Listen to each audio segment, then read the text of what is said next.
Welcome to the AI in Your Homeschool podcast. I'm your host, Nancy Manos, and I'm so glad you're here. Today, we're going to talk about AI, homeschooling, and how parents can thoughtfully disciple their children in this rapidly changing world. I'm delighted to welcome Dr. Seann Dikkers to the podcast. Seann is a pastor, educator, researcher, and longtime advocate for joyful, project-based learning. He and his wife homeschooled their two children, and he now serves as the executive director of Portals Education, helping families bring literature-based, project-centered learning into their homeschool. What I appreciate about Seann is he brings deep academic insight together with a heart for the family in a really relatable way. Welcome, Seann. Thanks for having me on. Oh, this is going to be a great conversation. So before we jump into the AI topic, which I'm so excited about, tell us a little bit about your homeschool journey. Oh, well, we have two kids, a son and a daughter, and we homeschooled all the way through while I was working in the public school system. Oh, wow. And we just had a vision for our kids that we wanted to we wanted to do the biblical report card. Where Jesus he increased in wisdom and stature and favor with God and men. So when we were looking at the public school option, it just didn't seem like a space where we could put our kids and get that result. And so we talked to my wife's sister and we never looked back. I mean, 2 weeks into homeschooling and we knew we'd made the right choice. Our kids knew it as they grew up, and we were able to just enjoy home education. But I feel like at some level, like we kind of discovered it as we went. Like we didn't know what would happen as the kids grew up and how they developed, but we were happy with what we saw all the time. And over time, our conviction grew.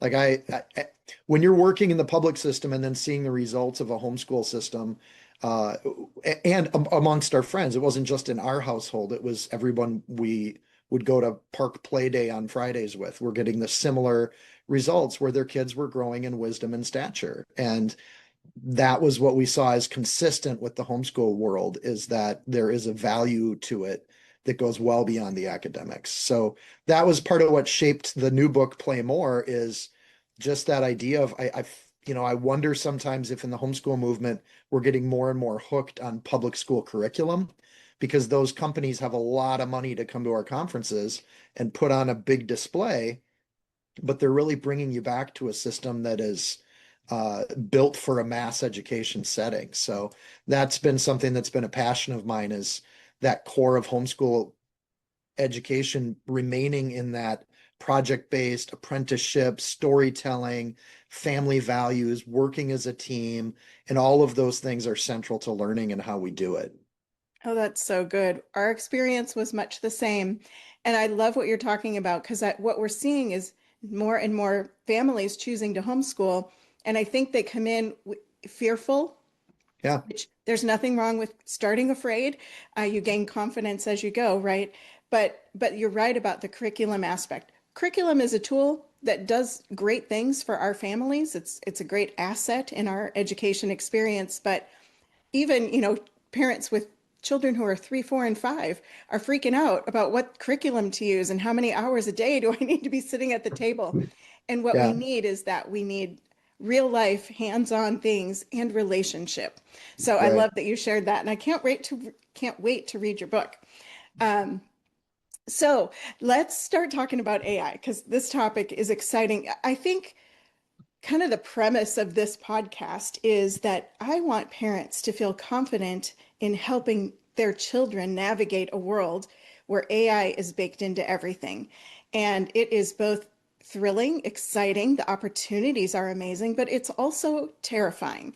And so I think we kind of want to calm down the fear part of it and share some insights. And so when people in general think about AI, they think about tools like ChatGPT or Google Gemini, or now Claude is kind of the hot topic these days, which is my favorite tool.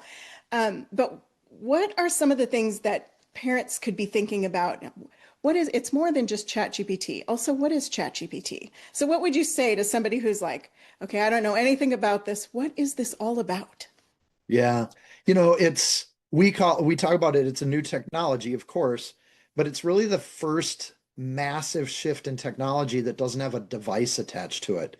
When they came out with home movies, you would buy this box and put tapes into it.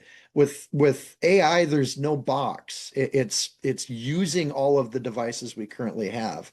But at a very simple level, an LLM or large language model is a system that's trained on massive amounts of text and data that's already out there in the world. So it gathers data from everywhere that's digital, and it brings it together and reports on it to you. And so it doesn't know things the way a person does. We say AI thinks. It doesn't really think. It just looks at patterns and displays patterns. That's the simplest version for you. And that because of that, it can do a lot of different things. And so, you mentioned ones that do a lot with writing, editing, or text, but they can also do video production, image production, audio production. They can generate ideas from that composite knowledge, but it's not really like a creative idea. It's something they're grabbing from somewhere else. So it creates all sorts of questions on copyright and, well, who owns this if AI produced it and it's collecting it from everywhere else? But boy, when it comes to answering questions, helping with research, I use ChatGPT as my search engine for internet things now. It'll take my half use of the language and it'll flesh it out into, well, were you searching for this or this? And it can just very quickly help me find websites that I want to be looking at or research articles that are relevant to what I'm doing. So it's probably the best teacher's assistant or graduate assistant I've ever worked with. No offense to all my great graduate assistants over the years, but it everything just happens so quick. And in that sense, it's a time saver. But the time saving aspect is amazing. But simply put, what is large language? I think for anyone that's new to this, the core thing is it doesn't know what the truth is, but it does show patterns of what other people think the truth is. That's what it does. Yep, that's great. I love the brainstorming aspect of it. It's a Mm, great, think of it like an intern.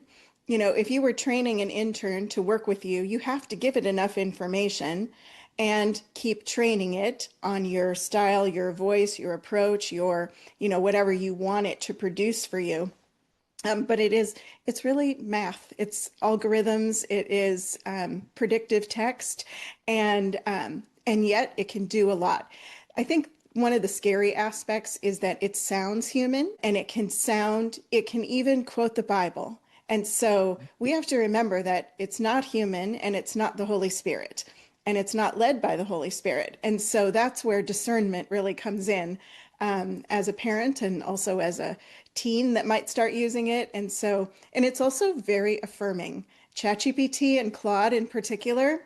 Oh, Seann, great insight. That's a wonderful question. You're thinking about this the right way. And it can really be an ego boost, like, oh, you're so smart, right. which is great for those of us that have been around for several decades and have some life experience and some wisdom. But for a teen or a younger student using it, we just really have to be wise in how we train our children up so that they're discerning when they use it. So, okay, well, we could dig into all sorts of different tools and aspects, but what I love, you were telling me about how you use AI for Portal's education and some of the things so talk a little bit about the idea generator. And then also, I learned a new acronym from you, which is RAGS. And so I'd love for you to share those two things, which were so fascinating to me. Right. So and I should have had it. So it's a RAG, the acronym for the RAG. At last time we talked, like I had the definition of it Oh, right in front of me.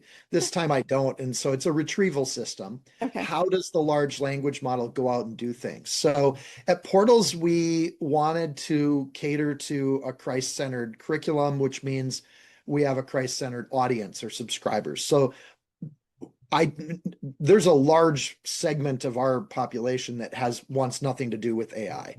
At the very least, they don't want AI directing the learning for their children. So we don't use AI even to really support the learning process or to replace it. What we do is we take the large language model, but then we put like limits on it, which is the RAG, right? Where can you go to retrieve information that's allowed? And so we have a very complex kind of set of structures. Think of it like a sandbox. The boards on the sandbox are the rag, but the AI can play within the sandbox. It just can't leave. And so when you do that, you can take this open source code for the large language model or even paid code for the large language model, but you can condition it to what you want. Now, this is what all the websites are doing. Every website you're on and every tool you're on that has the, hey, we've added AI. This is what they're doing. They're adding AI within their sandbox. So it's not really a full AI experience where it's able to go out and see the entire internet, but it can do some really important things. So what we did is we gave it the same training that I give to my lesson planners, saying, here's 15 different areas of active projects. So this is what we call hands-on projects. And that's about a 2-page description of each one of those 15 categories. But then we let the large language model read the text from the lesson, read the questions that our lesson planners have created, which are often faith-based questions. And then we give it that portals piece of information for the projects. And then we tell it that it can use the New King James Version of the Bible. So we even tell it what version we want it to use. So it's not out. There are some kooky versions that are out there right There now. are. And AI can't discern between them. Sure. And so we don't want it to be confused. So we just give it one version. But we can also say, here's 8 or 9 commentaries you can resource. Here's 15 or so pastors that we feel like have a kind of biblically based approach to every verse when they do things. So we'll give it audio, text, we'll give it access to some of those pieces, but then it can use that to generate project ideas, which is, I think, phenomenal. So when we show people this at conference, they're like, well, this is incredible. And then some of the savvy ones will go, is this AI? And we're like, it's a large language model, but no, it's not really AI because it's not able to do what a full AI system like Gemini can do. And that's on purpose. We want it that way. We want it to be where it's always giving you these kinds of project ideas. But That ultimately, it makes it so that our human designed 12,000 projects, now we can literally say you have unlimited project ideas with every lesson that you look at. You can just click the button and get a new idea, and it'll rotate through the 15 categories that we have. And it's been amazing. And we can watch usage, but it's completely private for our parents too. Like we don't know who's clicking the system, but we can see that they're clicking it. And then I can show that data back to my lesson planners saying, hey, look, every time you do a cooking or baking project, they're using the generator to try to get an active outdoor project. So we can start to learn kind of the usage patterns of the people using portals, and they want certain kind of projects for their kids, but then we can start to track that and plan accordingly as we do new lessons. that's incredible. What a way to tailor education to a family and give them options. I love that. The brainstorming capabilities are incredible. I also like the protections because I think that's one of the fears that parents have is, you know, I mean, we know that AI, they call it hallucinating. ChatGPT likes Mhm. to hallucinate. Claude likes to hallucinate, which just means it can give you false information that sounds very true. Yeah. And so it's nice to be able to limit the access and the scope of what is being generated and shared. That sounds like an amazing aspect of the portal's education. What would you say? Is it a platform? Is it a what would you say? Portals is just digital lesson plans for parents. Okay. So again, instead of playing on parents' fears, we're like, I'm scared. I don't know if I know how to do homeschooling. And then people say, well, hook yourself into our curriculum, which costs, sometimes it's thousands of dollars if you have multiple kids. We're kind of old school homeschooling, which is, no, you should be able to do multi-age. You should be able to turn on and off what you want. You should plan on face-to-face education. So all we give parents are like lesson plans that are, here's your idea for this class for today, but you can do whatever parts of it you want to. It's not on rails as a curriculum. And so we're trying to make sure that there's still an option of face-to-face parent-led homeschooling that is in the marketplace, and it stands toe-to-toe with some of the worksheet and test options that are out there. And so we have it. So you mentioned hallucination. Can I give you an example? Yeah, please do. Some people don't know what like if you're going to go search the entire internet and identify patterns and bring it back, when it brings it back, it sounds like it's authoritative. And I had a great example of this. I was asking for peer-reviewed studies that show homeschoolers' performance over time, right? And I know what I should get from that. I should get Brian Ray's research. I should get some of Doug Petersma's stuff. And what it gave me was this. It said, according to a 2021 study published in the Journal of Advanced Educational Outcomes, researchers found that homeschool students scored 23% higher across all measured subjects. And that sounds pretty credible. There's a journal name, there's a year that it was published, a percentage that comes out of it. It's voiced in academic language. But when I went to go look for the study, because I'm like, I want to go read it, it's not out there. It doesn't exist. The numbers were absolutely fabricated. They're pulling numbers from one place, a journal name from another place, and they're putting information together as though it's a thing. And again, it's not lying. It thinks it's real. And it's showing you this pattern of things. So the good news is there is a pattern of research that you could probably average out and get 23% somewhere. Homeschool students do better across the board in all different kinds of studies. And that's getting to be things where they don't even debate that anymore. They just debate if we should have the better educational option at the government level. But they've stopped debating if it's good for learning or not. But the hallucination thing, I was a little shocked at how, Wow. I mean, I spent minutes looking for that article and it doesn't exist. It's just not out there. It's such a good reminder that, so my premise for this whole podcast and this discussion is that the way that we prepare our children for using AI tools in the future is by teaching them to do real things. They need to know how to think. Critical thinking is so important. They need to know how to research. They need to know history and the Bible so that they can take the results that they get from AI and go figure out, was this an accurate, because it sounds good. We know Mhm. from the research from Brian Ray that homeschooled students do test about, what is it, 34% higher than the average public school student or something like that. So the Right. numbers sound right, but having the intuition to then go verify, Yeah. we need to do that next step, and we need to teach our kids to do that next step. So thinking about this from a parent perspective, and you and I homeschooled much the same. Like, we wanted the relationship, we wanted the hands-on, we wanted the discovery, we wanted all of those things. And that curriculum was just a tool.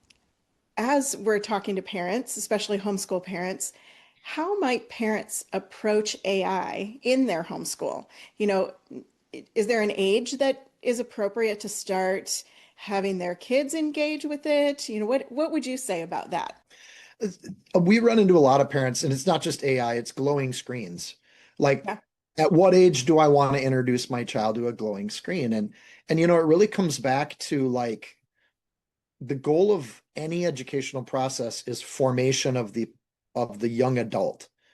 And so I'm not educating for my child to be 5 for the rest of their life. I'm educating for them to be a competent adult. So I want formation, I don't want automation. Yeah. And glowing screens come with automation. Even television is automating the visual cortex. So when I watch television, like, if I'm just gelling out on television, my brain goes into a shutdown mode because it doesn't have to imagine the picture. It doesn't have to process light differences. My eyes and my retinas don't even need to focus on distance as I look around. So when I see you on a digital screen, the background and you are the same distance from my eyeballs. But if I were at your house sitting across the table from you and I looked back at your bookshelves, my eyes would be adjusting. Yeah. So physically speaking, digital screens shut the brain down, and they shut it down in a number of ways. So this is why it takes almost zero mental energy to watch a movie.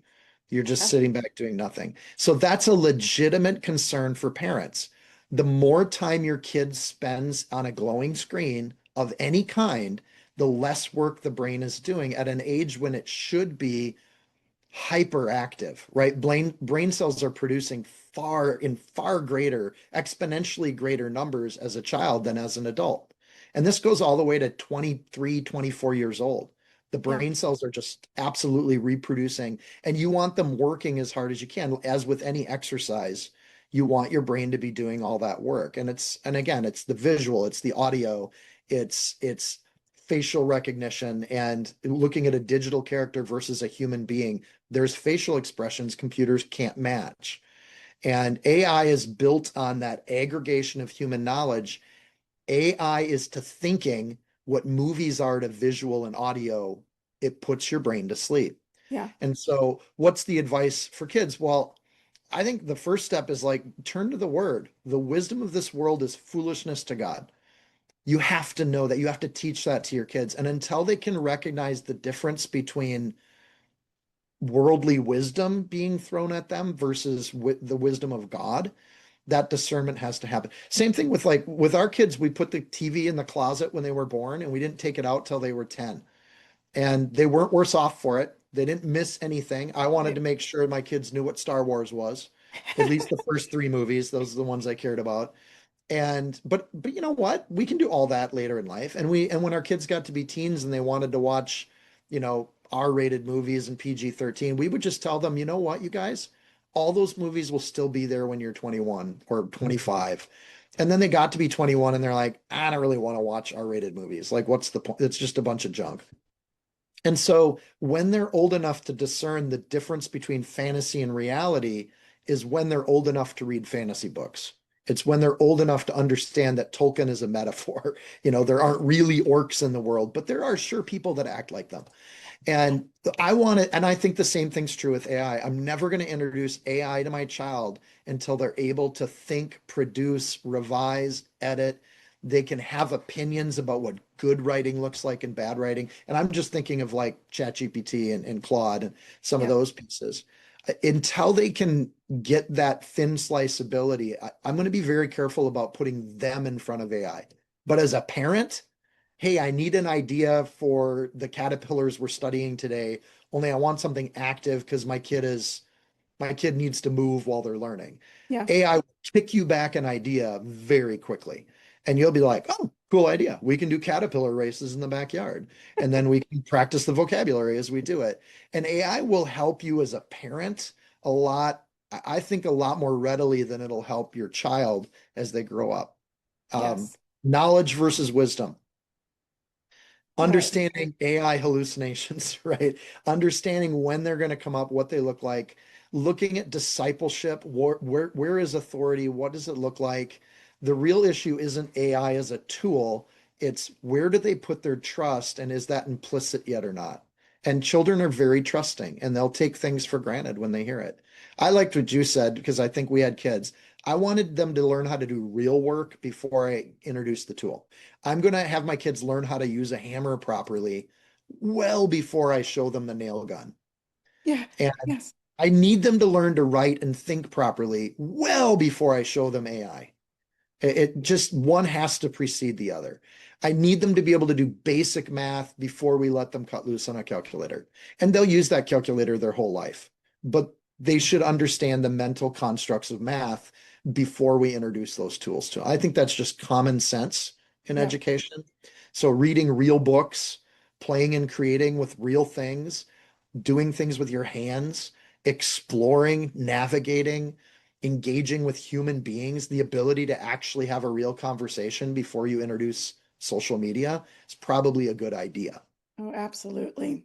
Those are great pointers and thoughts. I really appreciate the just especially the real things, but that thought of knowledge versus wisdom Mhm. and the abilities that they have before they touch the tool.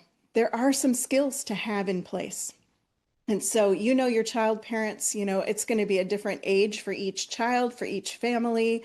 I think of it like a muscle. We need to build the muscle of thinking before we outsource our thinking, right? We should never actually outsource our thinking. But these tools would make it very easy to never have to put in that kind of effort. And then Right. you don't reap the reward of putting in the effort, right? Yeah. So I really appreciate that. So what about guardrails and boundaries that parents might consider as they're, because if you're in a homeschool co-op or your friend's child is using AI, there's influences all around them. Maybe there's pressure to have your kids try these tools. I mean, kids in school today are using Chromebooks and iPads and Yeah. you're talking the glowing screens. So what kind of, boundaries or guardrails should parents be considering, especially as their kids are getting older and maybe they are old enough to use an AI tool for some purpose? What kind of things advice would you give to parents maybe? Yeah. So we've already talked about hallucinations and some of those kinds of issues. So I think the obvious first one would probably be the baloney detector. Like that has to be turned on. Yep, And that's true when you go online or you do anything really that's just that less supervised kind of experience with any digital product. So verification, do they know how to verify things? Do they double check? That's an easy cue because I think God made kids to make independent free will decisions. So somewhere around middle school, your kids will either argue with you or you and they together can argue with ideas that are out in the world. And the healthy thing is you two on a couch navigating this together at the beginning. But so I'd say first verification, understand constraints. And, again, even when I was training my lesson planners to be like, hey, when you're stuck on a lesson and you want to get new ideas, here's this thing. But I actually put together a 3-page kind of you can build your own constraints for AI. So you can use this, but whenever you start a session, say, hey, here are the rules of this session. And you can write it that way. It's a large language model. It can understand normal English. And you just say, we'll always be using this version of the Bible. We're only going to be looking at these websites. And again, that's why it turns into 3 pages where you're telling the AI, here's the boundaries of this conversation. And you have to, and so with constraints, you have to do that every time you use it, or at the very least every 2, 3 times you log in to use it, right? sure. Because of drift, it'll flow away from those instructions as you use it. So baloney detector, learn how to use constraints and be aware of that drift that happens pretty regularly. So I think probably the last thing would be creation over consumption. Like the point of AI is to help you with the creative process. I think it is not to just consume things off AI and Yeah, to play around. And there are people doing that. Like they make it into a toy. And like you can have AI generate a which way book or a choose your own adventure for you. I'd sure. like a choose your own adventure about a deep sea adventure. Can you start me out? And it'll ask questions and you respond and you get a novel out of it. And that's consumption. And I Yeah, would I would say that all the way through high school, that's just not necessary, and that's not how we need to use a tool. But tools can be fun to play with too, and I sure. would do that with my kids. I would not introduce it prior to middle school, really, as a tool for education. I just don't see the point. Uh, Even as we go into middle school, high school, I do it alongside my kids. But Yeah, again, that's old school homeschooling, right? Is that we're doing it with the kids. We're guides on the sides. We're learning alongside them. That way they can learn from our discernment. As we run into things, we're like, does that look right to you? And my kids know that whenever I ask that question, it's something's not right. So they go in search mode, like, okay, what is possibly the problem here? right. AI should support the activities you're doing, uh, even in the sense of having fun with it, playing with it. Again, I wrote a whole book called Play More. I think the idea here is when we approach new technologies, let's see what the potential is before we introduce the fears. We might have some trepidation, we might have some resistant points, and we can teach our kids those things. Yeah, But that idea of discovering, exploring, well, let's find out what it can do and how far can we push these boundaries. And that is play. That's that explorative kind of attitude as we approach any kind of new technology. Let's play around with it for a while, but do yeah. it together. I love that. There's so much that really goes back to the idea of discipleship, that we are discipling our children, and it is a side by side together endeavor. So I want to close with a question about, what about parents who are fearful of this? There is a healthy fear that I think is reasonable and wise. We want to be wise. For those that are like, I will never touch it, or I'm too afraid. What door does this open? What would you say Right. to those parents to Yeah. maybe help them have a little bit of peace or confidence? Yeah. Well, I wouldn't disagree with them. Like No, there, no, like you yeah. said, there are valid fears here. Yes. Um, I think knowing they're not alone, right? So Socrates recorded how nervous Plato was about the written word. If kids start using the written word, they're never going to memorize things. And learning will be destroyed. All of education, all these kids are, they'll be dumber than the previous generation. And the same thing happened with calculators in the 60s and 70s when they got to be kind of ubiquitous tools that were out there. Math teachers were like, these kids, we're going to ruin math education forever and it'll be destroyed. Same thing happened with televisions and movies and videos. Well, we're going to destroy education and it's all going to fall apart. My generation, it was computers and then mobile devices.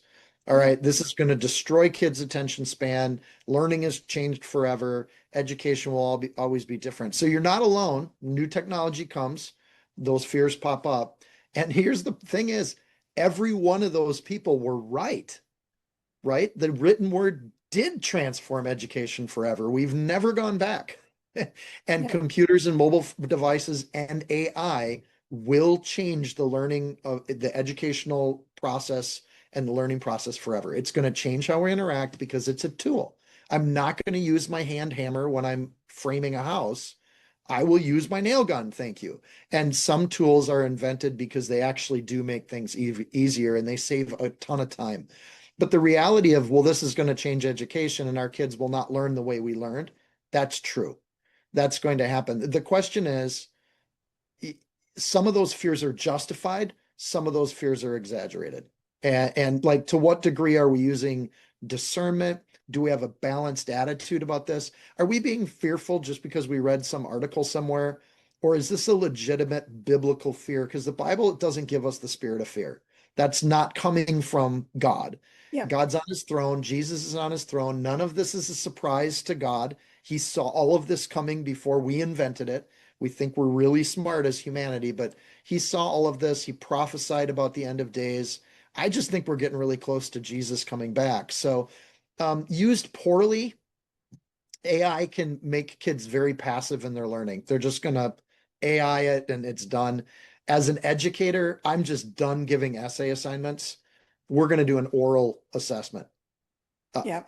Anything in writing, it has changed forever. And it's like, well, I can tell when a student uses AI to write their paper. No, you can't.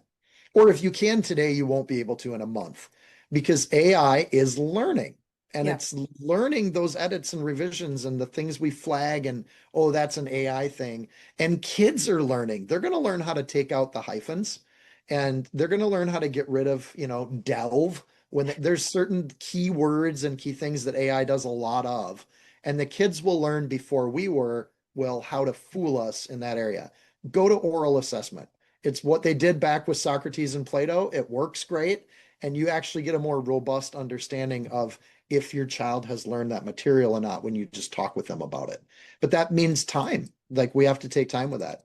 So use AI to save your time on lesson planning, but then use that time to have conversations with your kid. And you don't have to rush any of this or how you do it, but you do need to be wise about it. We need to understand what's there. It will shape teaching and learning, and it will shape the workplace. If you don't know how to use AI to clean up a paper or a product, you're going to be behind everybody else as you come into the workplace. And that it because it's just a tool that's assumed that you know some things about it and how it works. Yeah, and I think that's going to be more and more the case that employers are going to be looking for employees that have AI skills because it can maximize time in a lot of ways.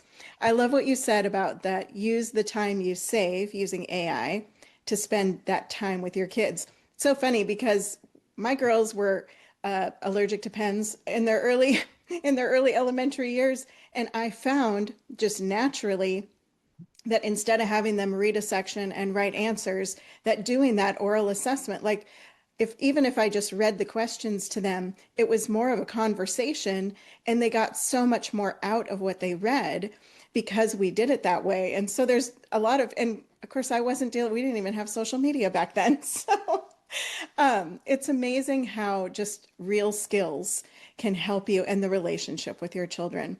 Yeah. So, Seann, I am so excited. Thank you for joining me today. I feel like we've just dug in a teaspoonful of really helpful thoughts around interacting with AI in this uh, ever-changing landscape. Like things are changing so fast.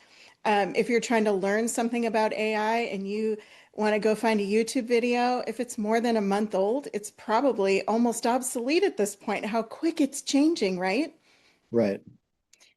So do you have any closing thoughts? And then also, please tell us where people can find you. Sure. Well, they can find me at portalsedu.com easily. If they want to study the Bible with me, they can go on Spotify and find Calvary Chapel White Bear All In Gospel. And we do chapter by chapter, verse by verse Bible study. They can find me that way. I'm imagining you have some notes on this Yeah, I will. particular video cast that you can throw some links down there too and find me that way. Wonderful. Well, thank you so much. This has been a really exciting conversation. Um, and I hope that it is encouraging to parents. That's the goal of this podcast is to encourage and equip parents in this ever-changing AI-driven landscape as you're raising your kids. And so I just want to thank you for listening. And if this has been an encouragement to you, share this episode with a friend, subscribe wherever it's published, YouTube, all the places. And so thank you for joining us today. And Seann, thank you for being my guest. Thanks for having me.